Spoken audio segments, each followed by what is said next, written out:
Hi, everyone. I'm George Jackson, Director of Events at GovExec, here with Jamil Jaffer, Senior Vice President for Strategy, Partnerships, and Corporate Development at IronNet. Jamil, thanks for being here. Hey, George, thanks for having me. And thanks to IronNet for being a Marketplace Showcase Plus sponsor of this year's GovForward Multi-Cloud Series, FedRAMP Policy, and Marketplace Update event. Jamil, let's just start off casual. Tell us a little bit about yourself, what kind of work you do over at IronNet, and maybe how FedRAMP comes in there. Yeah, thanks, George. IronNet is a cybersecurity startup founded about 6 years ago by General Keith Alexander, the former director of the National Security Agency and the founding commander of U.S. Cyber Command. We do network detection and response. So we identify threats on your networks. We look for behavioral anomalies, things that are odd and different, identify actual threats, and raise them up to security operations centers to help them identify those threats and stop them. One of the key things that makes IronNet different than most NDR companies is that we actually use a process we call collective defense. So we take all the data we collect from all of our customers, anonymize it, and then combine it to identify new and novel threats. We look across multiple customers, across multiple industries, across multiple AORs to identify threats that your other systems might not otherwise identify. So not only do we do behavioral detection, right, not just the known bads, but the unknown unknowns, as Donald Rumsfeld used to say, and then we take it and we do it collectively across multiple companies, multiple industries. And what's really cool is when one of our customers takes an action with it being anonymized, it gets out to all their customers. They're able to know about it and able to take action on their own networks. So it's not only your own defense that's coming into play, but the defense of all the other companies and sectors that you're working with. So it's a really cool concept. Really sort of fulfills what the Cyberspace Solidarity Commission talked about a year ago when they released a report during COVID saying we need a fundamentally new paradigm when it comes to the cybersecurity defense. We need to go from defending individually to defending collectively. So I know you've been following the Cybersecurity Executive Order very closely, Jamil. Tell us what's in there. Just give us sort of a broad brush of that comprehensive document. Sure. So, George, the Cybersecurity Executive Order has been discussed and debated and talked about for quite a long time. We've known it's coming out for a while. In a lot of ways, it really reflects what happened to the government during the SolarWinds or Solar Storm hack, a massive hack of the U.S. government conducted by what we believe is the Russian, now has been assigned to the Russian government. And what they did was they came in through a security provider. They were able to exploit the update cycle. And they were able to get deep, sustained access to U.S. government systems. As a result, they were in our systems for months and months, able to elevate privileges and really sort of own the systems for quite a while without knowing, because they were inside a very secure update cycle and then a security piece of software that we all trusted.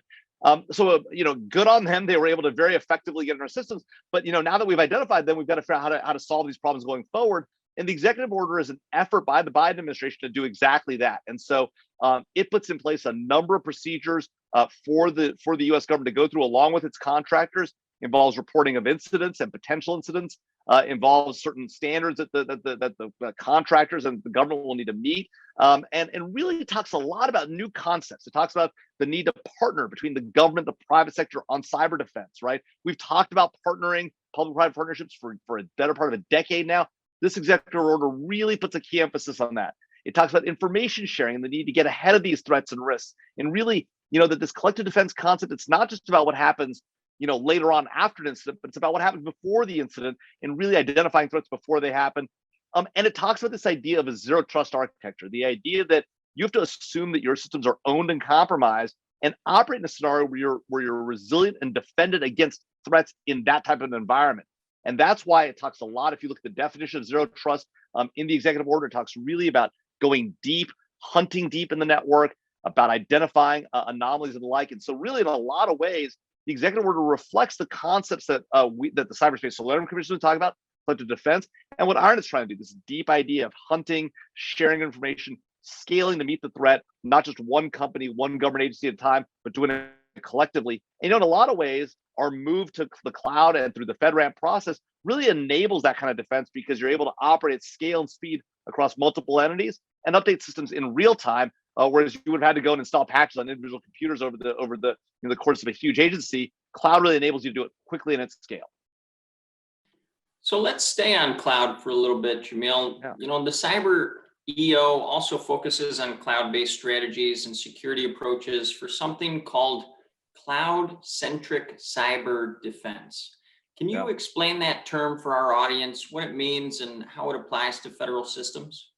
Well, what's amazing about this new environment that we operate in, whether you call it cloud computing or edge computing or the combination of those things, what's amazing about the environment is it really allows you to harness the power of mass scale computing, at the click of a button, right? I can sit at my desktop, my laptop in the federal agency, in the private sector, and reach out and obtain a huge amount of computing resources for a limited period of time at a relatively reasonable cost, and deploy them to my government problem, my private sector problem.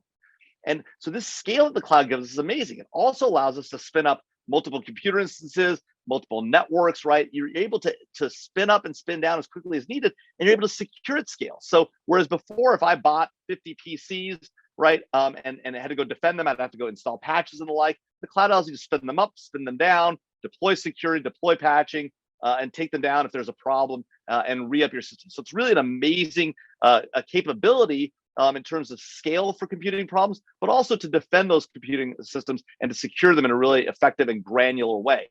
And so this idea of cloud-centric security, right, is all about the idea that, when you're securing on-prem systems, we know how to do that, right? You install patches, you keep everything up to date, you put in place firewalls, you put in place, an endpoint detection solution and the like. In the cloud, you need to do all that in a distributed environment. So the question is, how do you do that, right? You've got the defenses you've got on your own part of the cloud, right? The networks that you're purchasing and acquiring, and the applications that you're running on top of that. And then the cloud provider has their own security, obviously physical security at their data center, but security of their own cloud systems as they come up and come down. And so that negotiation between you and your cloud provider, ensuring that the systems are secure, and that you're constantly keeping that up to date, and that both sides are doing their part and working together, is really this idea of cloud-centric computing. You've got to identify, look at log files in the cloud environment. You got to look deep into the deep packet part of the cloud environment, also like you would on-prem. And now the big cloud providers are providing that capability. And so you can do the kind of defense you've always been able to do at a data center in the cloud. And that's really this idea of cloud-centric computing and security. And you explained it so well, Jamil. Thank you. Let's go into a little bit deeper zero trust. You referenced it earlier. There's various definitions I've heard for zero trust. Give me yours and maybe tell our audience a little bit about where IronNet plugs in there. Yeah, it's a great question, George. Thanks for that. So, I'm actually going to talk about the zero trust definition as the executive order defines it, because, given that that's what we in the federal government and those of us who work with the federal government to defend them are going to have to cope with, is this executive order definition. They talk about it as a security model, system design principles, and a way, a coordinated management and cybersecurity strategy that really sort of admits, look, we have threats inside and outside traditional network boundaries. And as a result, we want to continuously verify what's happening inside the network.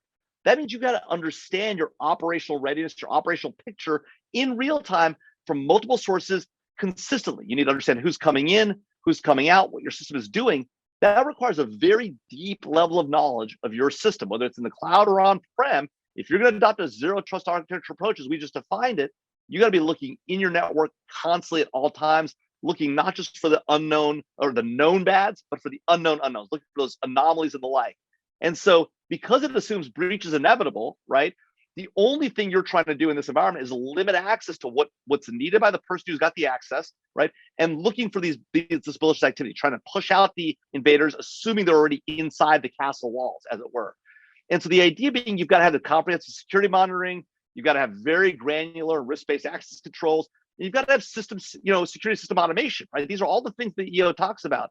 Well, if you think about it, in a lot of ways, that's exactly what a IronNet NDR collective defense solution provides you. It allows that deep access into your networks. We look at deep packet inspection, both on-prem and in the cloud, right? We pull logs both on-prem and in the cloud. We combine all that information. We look for anomalies, and we look across multiple organizations, multiple government agencies, combine all that to identify the threats, and then automate responses so that when you block something, the next agency gets notified, and they're able to block in an automated fashion. You don't have to worry about stopping the invaders that are inside your friend's castle wall on your own, because they're doing it. They're helping you do it for you. And so the amazing thing about about this EO and and the zero trust architecture and the way it thinks about it is it really thinks about it in the same way that IronNet's been developing this capability over the last 5 to 6 years. General Alexander and his pedigree, there's sort of a reaction chain that I think is probably automatic with regards to, once they discover these new and novel threats that you mentioned earlier. But give, these agencies, these DoD or FedCiv agencies, kind of maybe some best practices, Jamil, for what happens. What does that reaction chain look like for somebody who's not as familiar with it as General Alexander is? Yeah. Well, the really cool thing about General Alexander when he was in government was that he had the mission not just to go on offense against our enemies, right? To identify their systems, where they were keeping their most sensitive information, but also to take action if needed against adversary systems, whether that was the Russians, the Chinese, the Iranians, and the North Koreans, the hardest targets. But he also had the mission to defend the DoD, the defensive mission, against those very same actors, the most advanced capabilities, the Russians, the Chinese, the Iranians, the North Koreans, the ones who were coming at us day in and day out. And so he and his teams were able to see both from the offensive side, going up against them, understanding what the best kind of attackers do, and on the defensive side, understanding what the best defense looks like against the most advanced actors on the other side of the coin. And so, having brought that mentality to IronNet, right? Some of the things that he often talks about and that we've tried to build into our system, right, is look, you're looking for somebody that's trying not to look like who they are, right? In a lot of ways, when you think about the solar storm hack, right? What happened was you had the Russians come in, sneak in under the cover of night, right? Through the security software, through an update cycle, right? Okay, they're fine, so they're in. But now if you're looking for that wolf in the hen house, you're never going to find them. Because what the wolf has done is the wolf, in this case, the Russians, have successfully made themselves look like a hen, right? They look like the good guys. They've owned your system. They're in there. They're creating new accounts that look like you. And so if you're going to find a wolf that's wearing a hen outfit, I mean, I may take the analogy too far, but if you're going to find that shady wolf, you're only going to find them because wolves don't actually know how to act like hens. They might look like a hen, but they're still going to act like a wolf. They're going to move around. They're going to do stuff that wolves do. Same thing. The Russians are not going to actually be able to look like American government workers. They're going to start moving around that network. They're going to try to get to that next system. They're going to try to escalate privileges. They're going to do odd things, behavioral anomalies, right? And that's how you find them. And so if you're looking for best practices, right, the thing you want to do, if you're looking for these kind of attackers, these advanced actors, you want to have comprehensive visibility in your systems. You want to look deep. You want to look for anomalies, not just known bads. And you want to then try and take that information and say, okay, what are my colleagues seeing, right? We always talk about information sharing. Too often it's after the fact. Hey, an incident happened to me. Here's what I did, right? That's important because it helps people scale. At the same time, though, knowing what everybody's seeing and having that whole radar picture so you can identify what the other new and novel threats are, that's also key to the whole operation. Well, if I'm going to draw on your wolf and hen analogy here, Jamil, let's close with ransomware, which may be, those hackers trying to eat the chicken dinner. Where does IronNet come in there? Yeah, it's a great question. A lot of things that take place in a typical ransomware incident, right, is you've got somebody coming in, they're getting access to your system, they're trying to deploy some malware. That malware is then going to beacon out. It's going to then encrypt the data, right? It's going to then, it's going to then say, hey, I've encrypted the data, right? Let me know when you have a key ready.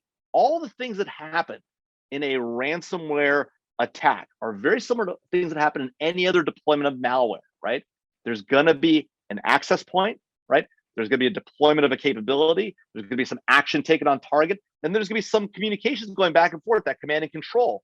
And so what's ransomware in a lot of ways is similar to every other kind of activity or major threat activity you see out there, in that you can find it by operating across the entire kill chain, whether you're talking about the Lockheed Martin kill chain or the MITRE ATT&CK framework, right? As long as you can operate and have analytics along that entire chain, no matter where you are in the attack, you're going to be able to find these attackers, watch them do their thing, watch them move around the network, and catch them. So the beauty about having a capability like IronNet is that we operate across the entire kill chain.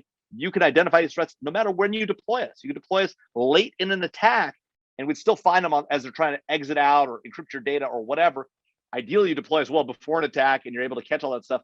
But that's what you're looking for in a capable solution. You want something that operates across the kill chain. Doesn't just say, okay, we're going to do it on the endpoint only or the network only. You You want to take in that contextual data from other sources, right? Which is why we have all these integrations with CrowdStrike, with Palo Alto, and the like. And we're building all those integrations to bring all that data to bear into the hands of a federal defender, right, in that SOC operation, and really enable them to really crush it when they go up against these serious threat actors. Well, Jamil, we thank you for your time. We know you're moving at the speed of cyber, which is just the speed of light today. Thanks for being here. Thanks, George. And thanks to IronNet for being a Marketplace Showcase Plus sponsor of this year's GovForward Multi-Cloud Series FedRAMP Policy Marketplace Update event. To our audience, spend some more time in IronNet's Resource Hub. Review their supportive material. There's just a ton of great info in there. For GovExec, I'm George Jackson.